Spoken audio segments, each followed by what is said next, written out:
with the sunglasses, and away he goes. Nice style, this boy.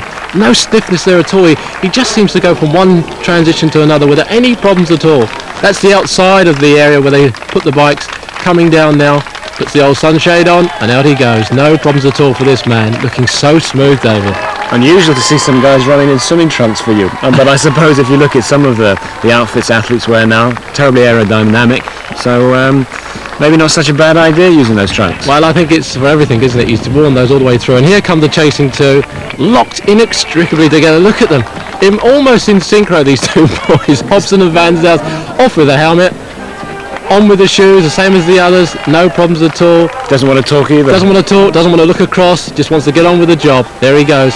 Big boy Hobson, though, look at him. Very tall lad. He's going to maybe suffer in the run, I think, because he's got a lot of weight to carry there. Van Zels, slightly built, choppy little stride there, getting out amongst it.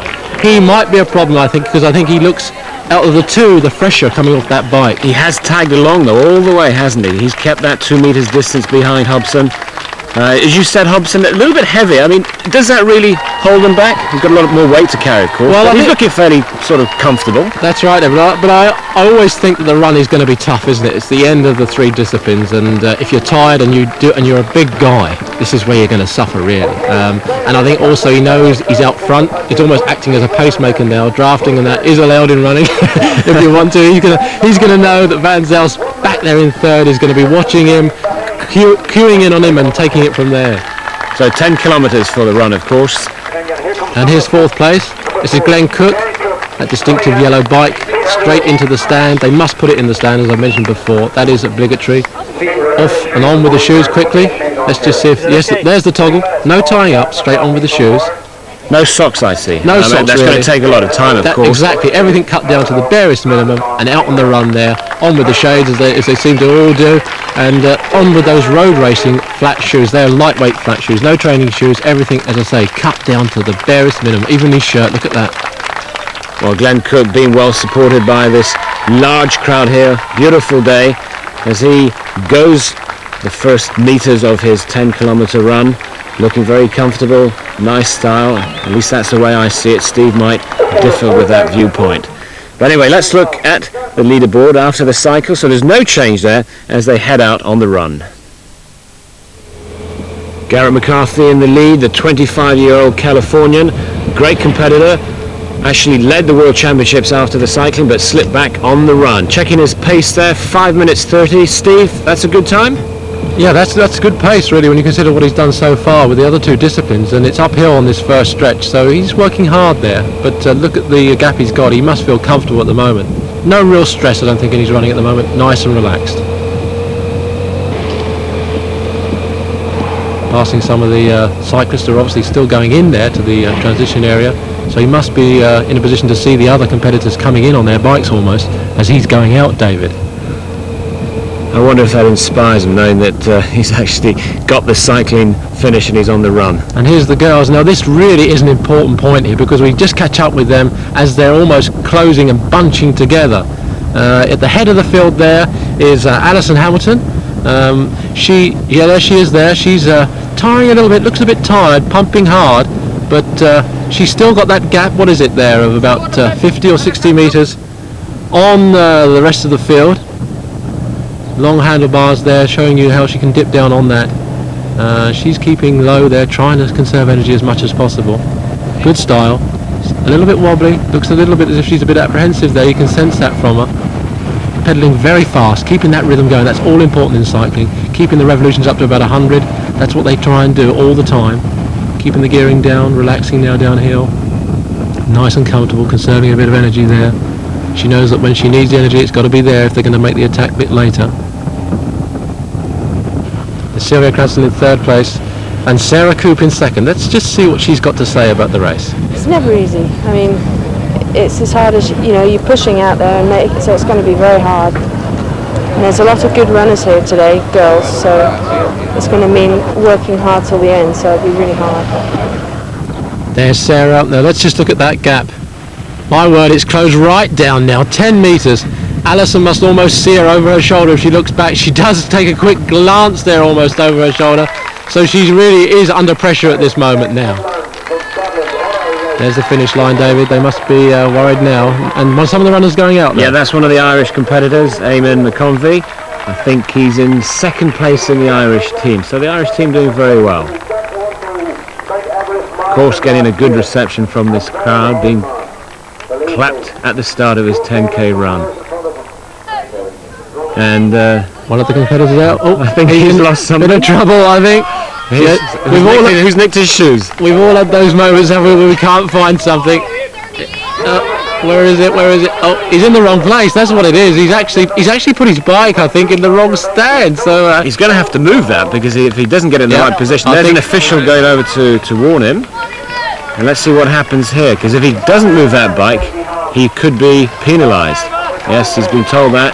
He's found his bike now, puts it in the right place. Well, it was funny for us, but I don't think it was funny for him. He's lost a lot of time there, David.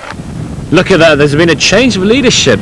Sarah Coop is now in the lead. That's Alison Hamilton in second position. So the girls having quite a battle on the end of the bike race.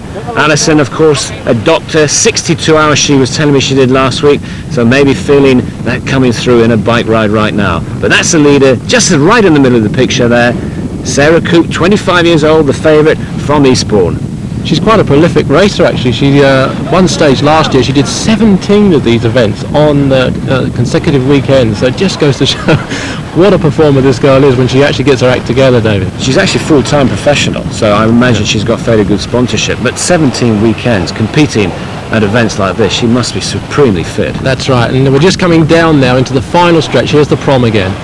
She's going to see the finish line quite soon, and they're now thinking about getting into that transition area and deciding what they're going to do, how they're going to change their shoes, and everything that's going to click forward now. It's very, very important that they get that absolutely right, because they know that this is a crucial point of the race. Very close together, these girls. Here they come in now. Well, we saw it in the men's event how important that transition is. Vital time is gained and vital time is lost. So for these three girls who are extremely close together, the lead again, might change. It can change. I mean, we've seen that before, but here we are, that they're changing into their shoes. There's Alison Hamilton. Putting the shoes on as quickly, putting the toggle up. She's looking across there. She obviously thinks, well, I'm just going to keep a check on everybody, keeping a check there, looking across again. Not going to trying to get too closely involved with other competitors. She's ready. She's going now. So she's first off. It looks that way. Yeah, look at that. That's clear. Yeah. So she's actually gained now, and she's well clear. So she's regained the lead. That is, as we said, an important transition. She gets it, and then look there. They're all smiling. Well, hang on. Look at that. Look, Sylvia Cranston is in fact moved back into second position. So there really was a definite change of positions. And then Sarah is back in third position. So she lost a lot of time. I mean, she came in first, and that she leaves third. Taking a little bit of water in, dehydration, maybe a factor here. They haven't been going that long. 1 hour 20 minutes. It is a hot day. The wind is fairly high. But now we see Sarah Coop with her good running style beginning to take up a nice position on the run. Yeah, I think she's looking quite strong there. As we say that, she's moving up very closely there on Sylvia Cranston. In fact, taking her quite comfortably. Nice style though, look. She looks tired. I think they all look tired, the girls. It's been a tough race for them, I think. Conditions hot out there, very, very sort of sticky. This run of 10k is a long way for these girls to do. So they're going to be suffering, I think, a lot more perhaps than some of the men. They do look as if they're really struggling, but having said that, it's been a tough old race, David. It certainly has. To me, Sarah did look the better of the three runners, but there we go back to the leader, Garrett McCarthy in the men's event, taking on water here. 2 cups. Very important to get some liquid into the body. It's very hot out there. Sometimes they just put the water over their head. I think they think, well, it's better to cool themselves down than to actually take any in. But I think he knows he's got a comfortable lead there. He's takes time to go and get the drink and puts it in. Checks his watch again. Very important. Going back down the field here, that's number 4, Harris. And just behind him, almost overtaking him as I say that, is Noel Munnis from Ireland. Quick glance across there, almost to see what sort of shape he was in, because if he looked good, I think he might have thought, oh, I'm in trouble, but I think he didn't see any response there from Harris, so he's away. So Alison Hamilton, quick transition. She's probably back now in second place. That's the leader, Sarah Coop, 25-year-old from Eastbourne. Looking a little bit ragged, but she's a good runner. As you were saying, Steve, she's showing probably the best running ability of the 3 leaders in the girls. But that's the men's leader again,